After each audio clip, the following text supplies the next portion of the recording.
우리가 기도를 하고 해도 기도하는데 응답이 없고 최선을 다했는데 상황이 달라지지 않고 하나님 약속은 분명한데 그 약속이 현실에서는 작동하지 않는 것처럼 느껴질 때가 있습니다. 또 어떤 날은 아무 일도 없는데 괜히 지치기도 하고 잘못한 것도 없고 특별히 힘든 일도 없는데 마음이 무너지기도 합니다. 그때 신앙을 가진 사람들이 이렇게 묻곤 하죠. 하나님, 지금 어디 계십니까? 하나님, 내가 안 보이십니까? 근데 이 침묵도 믿음의 일부입니다.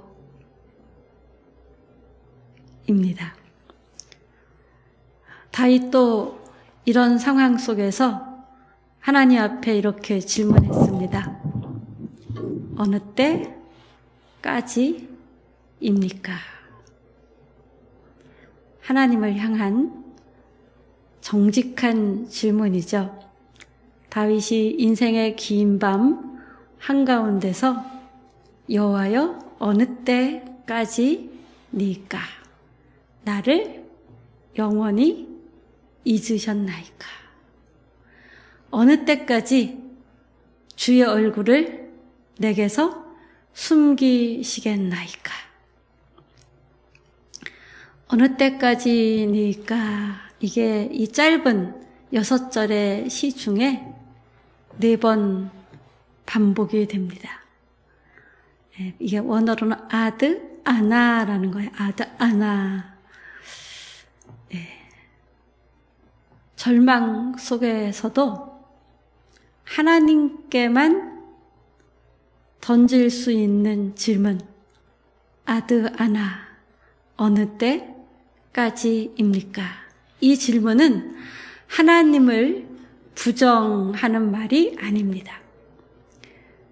칼빈은 이 아드 아나 어느 때까지입니까를 하나님을 향한 불신의 외침이 아니라 하나님의 침묵이 끝나기를 기다리는 믿음의 항변이다 이렇게 얘기를 했습니다. 어느 때까지입니까? 이렇게 하나님께 질문할 수 있다라는 것은 아직 하나님께 등을 돌리지 않은 자가 하는 질문이죠. 하나님을 등진 사람은 이런 질문조차 하지 않습니다.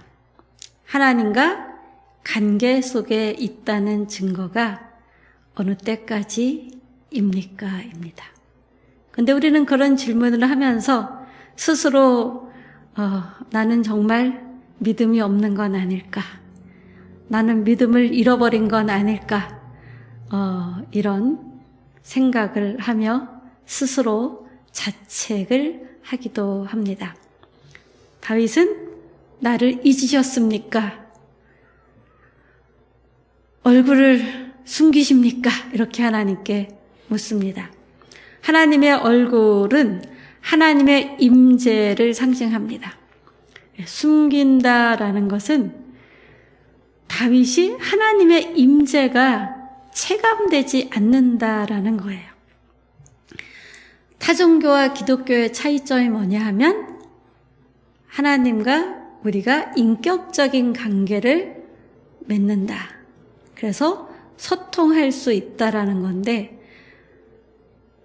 이 인격적인 관계 속에서 뭔가 소통되는 게 없는 것 같은 하나님의 임재가 느껴지지 않는 오랜 하나님의 침묵. 그런데 그의 생활은 너무나 공고하고 어려운 상황 속에 있는 것이죠. 그래서 마치 주님의 돌봄이 멈춘 것처럼 느껴질 때 하나님 나를 잊으셨어요. 하나님 왜 나로부터 얼굴을 숨기십니까? 이렇게 묻는데요. 이 질문은 하나님을 밀어내는 것이 아니라 하나님을 끝까지 붙들겠다라는 의미의 기도입니다. 기도는 응답되지 않고 현실의 무게가 여전히 무겁고 또 원수들은 부당하게 공격하면서 그렇게 의인을 공격하고 있는 것을 자랑을 합니다. 이럴 때 사람들은 자기 생각 안에서 해답을 찾으려고 하죠. 그래서 여러 가지 계산과 경우의 수를 생각하기 바쁩니다. 그래서 오늘 본문에도 2절을 보면 내 영혼 안에서 계획을 세우며 씨름하는 시간이 언제까지입니까? 이렇게 기도를 해요. 하나님이 뭔가 일하시지 않는 것 같아서 내가 어떻게 해야 되지? 이러면서 자기가 계획을 세우고 씨름을 하는데 해결되지 않는다라는 거죠. 그래서 이렇게 해결되지 않는 어두움의 상황 속에서 이렇게 기도한다라는 것은 내 영혼 안에라는 말 속에 나의 시선이 지금 어디에 갇혀 있다라는 거냐 하면 나라는 한계 속에 갇혀 있다라는 거예요. 그런데 하나님께 언제까지입니까? 이렇게 묻는 것은 내 안에 갇혀 있던 시선을 하나님께로 옮겨가는 것이죠. 하나님의 오랜 침묵은 우리에게 계속 기도할 것인지 아니면 그냥 자기 안에 갇혀 계속 생각만 할 것인지 묻는 지점이라고 볼 수 있습니다. 이 지점에서 다윗은 하나님께 계속 기도하는 걸 선택을 하죠. 그래서 3절을 보면 보소서 응답하소서 여호와 나의 하나님이여 이래요. 보소서. 이 보소서가 나바트라는 건데요. 내 상황을 지금 봐주세요 이런 뜻이 아니에요. 하나님 나 좀 보세요. 우리 이런 기도할 때 내가 지금 너무너무 어렵고 힘든데 내 상황 좀 봐주세요. 이런 의미로 기도하는 사람들도 꽤 있을 테인데요. 여기 다윗이 보소서 응답하소서 이것은 내 상황을 봐달라는 게 아니라 하나님 나를 주목해 주십시오라는 거예요. 나 좀 봐달라는 거. 이것은 하나님과 관계가 좀 더 친밀해지기를 원하는 하나님을 원하는 그런 요청의 기도입니다. 내 눈을 밝히소서라고 하죠. 눈은 단순한 시력이 아니라 우리가 무엇인가를 인식하는 인식의 중심, 그 인식의 중심에서 우리가 무엇을 볼 것인가, 어디를 볼 것인가, 이 방향을 정하잖아요. 그 방향의 자리가 이 눈인데 내 눈을 밝히소서라고 합니다. 기도에도 강흠이 없고 예배 속에서 마음이 움직이지도 않고 감사해야 할 것을 알지만 감사도 나오지 않습니다. 그래서 지금 내 영적인 눈이 어두워졌구나 이런 생각을 하면서 내 눈을 밝히소서라고 하며 내가 사망의 잠을 자지 않게 하소서라고 합니다. 감사해야 하는데 감사가 나오지도 않는 예배 속에서 어떤 감흥도 없는 이것이 뭐예요? 사망의 잠이라는 거예요. 근데 다윗은 지금 그가 처한 상황이 아주 어렵고 많은 문제들이 있지만 그 문제 해결보다 먼저 다시 하나님을 인식하는 회복을 달라고 기도하는 것입니다. 사망의 잠에서 깨어나 하나님과 소통하는 회복을 구하고 있는 것이죠. 다윗은 4절을 보면 두렵건대 원수가 말하기를 내가 그를 이겼다 할까 하오며 내가 흔들릴 때의 대적들이 기뻐할까 하나이다 이래요. 자, 뭐를 두려워하죠, 다윗이? 원수들이 말하는 것, 또 그 대적들이 기뻐하는 것을 두려워해요. 원수들이 뭐라고 말합니까? 저 하나님의 기름 부은 자. 그런데 하나님이 도와주시지 않잖아. 막 원수들이 함부로 말하고 함부로 공격하면서 제가 뭔 힘이 있어. 제가 할 수 있는 건 아무것도 없어. 우리가 이긴 거야. 이렇게 말하는 것이 두렵다.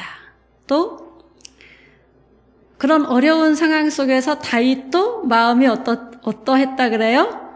흔들렸다라는 거죠. 우리의 마음이 흔들릴 때 우리가 정말 잡아야 할 것이 무엇이고 잡지 않고 버려야 될 것이 무엇인지를 분별할 수 있게 되는데, 이 흔들리는 다윗을 보면서 대적들이 조롱하며 비웃는 것이죠. 다윗 자신이 당하는 고난이나 실패가 두려운 것이 아니고 하나님의 침묵이 패배로 해석되는 것, 다윗의 흔들림이 하나님의 무능으로 원수들에게 보여져서 원수들이 기뻐하는 것, 이것이 두렵다라는 것입니다. 어떻습니까? 우리도 때로는 믿는데도 왜 저래 저 사람? 또는 하나님이 계시면 저렇게 신앙생활 하는데 어떻게 저럴 수 있을까? 라고 의문을 갖고 사람들이 우리의 삶의 정황을 보면서 하나님은 없는 것 같아. 내지는 하나님이 저 사람을 돕고 있지 않아. 이런 뉘앙스의 말을 할 때 하나님이 조롱당하는 것 같아서 우리는 불편하고 힘듭니까? 아니면 내가 하나님을 믿는 사람인데 내가 실패한 것 같이 보이고 내가 그냥 고난 속에 있는 것이 너무 뻘쭘해서 힘든 것일까요?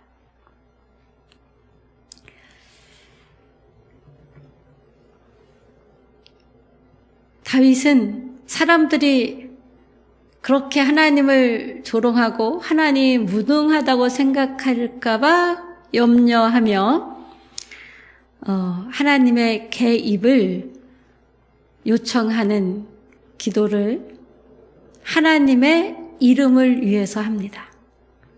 우리는 나의 어떤 체면을 위해서 기도할 때 있지 않나요? 그런데 나의 유익, 나의 체면이 아니라 하나님의 이름을 위해서, 하나님의 이름이 땅에 떨어지고 짓밟힐까 두려워하며 하나님 개입해 주십시오 라는 의미의 기도를 하는 것이죠. 우리도 내 흔들림으로 주님 이름이 우리 삶 속에서 조롱당하지 않도록 기도할 수 있기를 예수님의 이름으로 축복합니다. 5절에서 6절 말씀을 보면 그러나 나는 오직 주의 인자하심을 신뢰하였습니다 라고 해요. 자, 그러나 이게 뭐죠? 결정적인 전환이 일어나는 거예요. 내가 지금 하나님이 개입해달라고 기도했지만 실제로 어떤 삶의 정황도 변화는 없어요. 문제가 해결된 건 아니에요. 상황도 바뀌지 않았고 환경도 여전히 그대로입니다. 그런데 다윗의 중심이 자기의 어려운 상황에서 하나님의 언약으로 이동을 했습니다. 나는 오직 주의 인자하심을 신뢰하였습니다. 이 인자하심 그러면 떠오르는 단어가 있죠? 영원히 변치 않는 헤세드의 사랑, 언약의 사랑. 그것을 나는 오직 신뢰한다라는 거예요. 그래서 이어지는 또 내용이 뭡니까? 나의 마음은 주의 구원을 기뻐하리이다. 지금 눈앞의 현실은 주님의 구원의 현실이 아니지만 현실과 상관없이 언약하신 하나님, 인자하신 하나님, 그 언약을 반드시 이루실 하나님을 믿기 때문에 지금 다윗의 마음이 바뀐 거예요. 상황에서 하나님의 언약으로 마음이 바뀌어지자 다윗 속에 주의 구원을 기뻐하겠다라는 기쁨을 선택하며 결단하는 것입니다. 이 기쁨은 상황이 반전되어서 오는 감정적인 기쁨은 아닙니다. 감정은 아직 울고 있지만 마음의 방향은 이미 주의 구원 안으로 돌아섰다라는 거예요. 그래서 믿음은 사람들이 느낌처럼 무슨 설교를 듣다가 찬양을 하다가 기도를 하다가 마음이 뜨거워지면서 어떤 울림이 있으면 은혜 받았다라고 생각을 하는데 믿음은요 그런 울림, 느낌이 아니라 몸의 방향이 바뀌는 거예요. 상황 중심, 인간 중심의 몸의 방향이 오직 말씀, 오직 하나님, 오직 믿음으로 그 방향이 바뀌는 것입니다. 6절을 보면 다윗은 마침내 이렇게 고백합니다. 내가 여호와를 찬송하리니 이는 나를 후대하심이로다. 찬송하리니 나는 노래하기로 선택합니다라는 고백입니다. 문제가 끝났기 때문에 노래한다라는 것이 아니라 상황이 바뀌어서 기뻐하는 게 아니라 기뻐하는 걸 선택한 것처럼 여전히 노래하기로 선택하는 거예요. 이 노래가 여전히 기뻐하기로 선택한 것처럼 믿음의 결단인 것이죠. 그가 왜 믿음의 결단을 합니까? 이는 나를 후대하심이로다라고 해요. 나에게 하나님께서 호의를 베푸셨기 때문이다. 이런 의미인데 이게 가말이라는 단어인데 끊어지지 않는 지속적인 돌봄의 하나님이기 때문이다라는 거예요. 하나님, 내가 지금 이 곤란한 환경 속에 있지만 이 곤란한 환경이 이 하나님의 침묵이 하나님이 나를 버린 것이 아니라 지금도 하나님이 지속적으로 나를 돌봄 가운데서 이 어려운 환경 속에 처해 있다라는 거죠. 또 어떤 의미가 있냐 하면 후하고 넉넉한 은혜다라는 것이 또 이 가말 후대하심이로다입니다. 지금 인간적으로 보면 이 상황이 너무 척박하고 절박하고 울고 싶은 상황이나 그러나 그 속에 하나님의 후하고 넉넉한 은혜가 들어있다. 이 고백이 되십니까? 아멘이십니까? 정말일까? 이런 생각이 드십니까? 한참 생각해 보셔야 되십니까? 그럴 것 같긴 해요. 그럴 것 같긴 한 게 아니라 그렇습니다. 내가 감정적으로 동의할 수 없어도 하나님은 그런 분이에요. 상황은 그대로지만 시선의 방향이 하나님께 고정될수록 하나님을 알수록 우리는 상황으로 인한 탄식이 이제 찬양으로 바뀌어지는 거죠. 그래서 이 6절에서 다윗은 탄식이 찬양으로 완전히 건너갔습니다. 그 은혜가 있기를 바랍니다. 아멘. 예, 하나님과의 관계에서 비롯된 하나님의 호의예요. 그냥 내가 뭐 하나님한테 뭘 잘해서가 아니라 그냥 나랑 하나님이랑 백성의 관계예요. 나랑 하나님이랑 아버지와 자녀의 관계예요. 이 거듭난 나를 하나님이 호의로 돌봐주신다라는 거죠. 어떻게? 조건 없이. 조건 없는 돌봄이 다윗을 덮고 있었듯이 조건 없는 돌봄이 우리를 덮고 있는 거죠. 그리고 그 호의를 히브리어에서 어떤 의미로 쓰여졌냐 하면 하나님의 호의가 계속 덮여 있을 뿐만 아니라 그 호의가 완료되었다라는 거예요. 현실에서는 내가 여전히 어렵지만 영적 세계에서는 이미 완료된 것. 하나님은 이미 완료하셨다. 그래서 칼빈은 이런 얘기를 해요. 다윗은 구원이 임했기 때문에 노래하지 않는다. 하나님의 은혜가 한 번도 실패한 적이 없다는 사실 때문에 노래한다. 나의 현실은 하나님의 침묵 속에서 내가 실패한 것 같기도 하고 하나님이 실패한 것 같기도 한데 하나님의 은혜가 한 번도 실패한 적이 없다는 사실 때문에 노래하는 것. 이것이 시편 13편 다윗의 시입니다. 찬양은 현실 도피가 아니고 현실을 하나님 앞에 다시 배치하는 행위입니다. 우리가 왜 답답하죠? 현실을 하나님 앞에 들고 나가지 못하고 누가 들고 있기 때문에 내가 들고 내가 온갖 경우의 수를 예측하며 계산하고 계획해요. 무엇 없이? 하나님 없이. 그래서 하나님 없이 내가 들고 있던 내 안에 사로잡혀서 내 안에 가둬뒀던 나의 시각을 하나님 중심으로 하나님께로 내 눈이 열려지면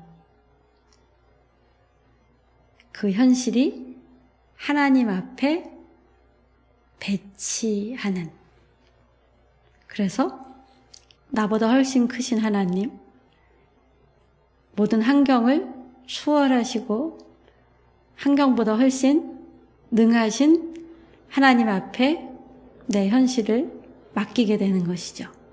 시편 13편은 하나님의 침묵 속에서 마음이 흔들리기는 했지만 하나님을 향해 다시 몸의 방향을 돌리는 다윗의 신앙 여정을 보여줍니다.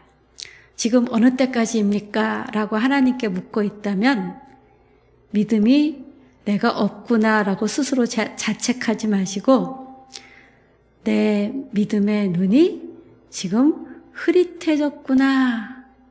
그리고 더 밝히 보고 싶은 거구나 라고 생각하시며 문제 해결보다 눈이 밝아지기를 구하시는 은혜가 넘치시기를 바랍니다.